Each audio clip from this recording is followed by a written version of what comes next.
Olha só, vamos pensar um pouco no dinheiro do FGTS. Aquele recurso que, poxa, representa uma segurança para o futuro, para casa própria, para uma emergência. Agora, imagina se ano após ano esse dinheiro estivesse, na verdade, encolhendo, perdendo valor. Pois é, foi exatamente essa situação que acabou gerando uma batalha jurídica gigantesca que foi parar na mais alta corte do país. Hoje, a gente vai entender a fundo a decisão do Supremo Tribunal Federal que basicamente mudou as regras desse jogo.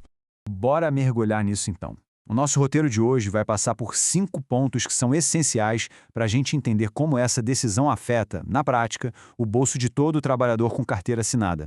Primeiro de tudo, vamos entender o porquê dessa poupança que deveria crescer estar, na verdade, diminuindo em valor real. Qual que era a raiz do problema que colocou o fundo inteiro em xeque? Essa aqui é a pergunta central, a pergunta de milhões que deu início a uma das maiores sagas judiciais do país. E, claro, ecoava uma preocupação muito comum, a desvalorização das economias de todo mundo.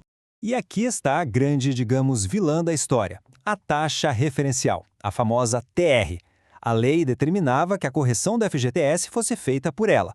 O problema é que, por anos a fio, especialmente a partir de 1999, a TR ficou sistematicamente abaixo da inflação real. O resultado disso? Bom, o dinheiro do trabalhador, na prática, perdia feio o seu poder de compra. Ok, então a gente tem um problema financeiro bem claro. Mas como é que isso se transformou num impasse jurídico de proporções nacionais? É aqui que a coisa fica interessante, porque dois grandes princípios constitucionais entraram em rota de colisão. E aqui está o coração do impasse, pessoal. De um lado, o direito de propriedade do trabalhador, que está lá, garantido na Constituição. O argumento era muito claro. O FGTS é patrimônio e ele estava sendo corroído pela inflação. Do outro lado, a função social do fundo. A defesa era de que aumentar a correção poderia simplesmente quebrar o sistema que financia programas vitais, como a casa própria para milhões de brasileiros. E veja bem, isso não era só um debate teórico, não. Mais de 176 mil processos judiciais sobre exatamente o mesmo tema estavam suspensos no país inteiro, cada um com uma decisão diferente. Essa divergência toda criou uma insegurança jurídica absurda que exigiu uma uniformização. Uma palavra final do STF. Então, com o país nesse verdadeiro limbo jurídico, como é que o Supremo Tribunal Federal resolveu essa tensão toda entre o direito individual e o interesse coletivo? O STF poderia ter ido por um caminho mais radical e declarado a lei inconstitucional, mas não foi isso que ele fez. A Corte usou uma técnica jurídica bem específica, chamada interpretação conforme.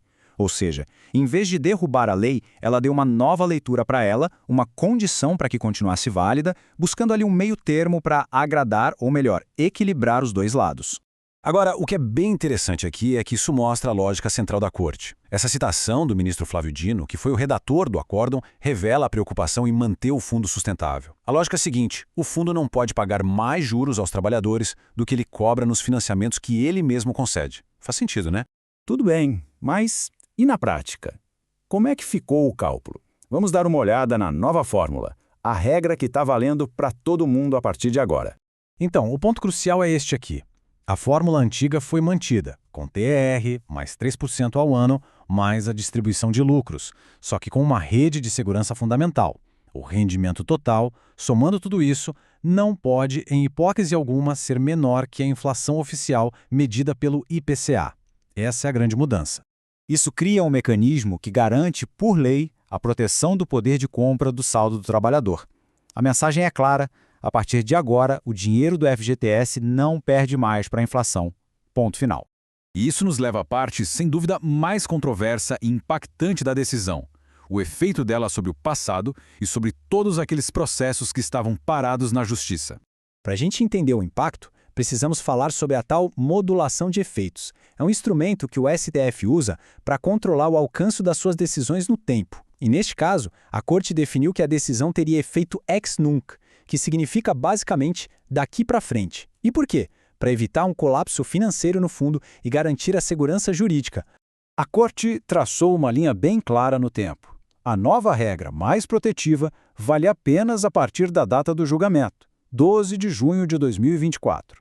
As perdas que aconteceram antes disso, segundo a decisão, não serão recalculadas. E essa determinação foi categórica, viu? Foi para garantir a previsibilidade e a estabilidade dos contratos e dos investimentos já feitos com os recursos do fundo, basicamente blindando o sistema de um impacto financeiro que, segundo estimativas, poderia chegar a centenas de bilhões de reais. Então, o resumo da ópera é este. A decisão, que tem o que a gente chama de repercussão geral, se torna um padrão obrigatório para todos os juízes do país. Aqueles mais de 176 mil processos que estavam parados agora têm uma solução. O resultado final, sem compensação pelo que passou, mas com uma garantia de proteção contra a inflação para o futuro. O julgamento encerra uma longa e complexa batalha legal, mas deixa no ar essa questão final, que é bem provocativa, sobre o preço da estabilidade econômica e da segurança jurídica. E assim a gente chega ao fim. Esperamos que essa análise tenha sido útil para clarear as coisas. A inscrição e o like ajudam demais o canal a continuar produzindo conteúdo de qualidade para a gente decifrar juntos os temas mais importantes do país. Até a próxima!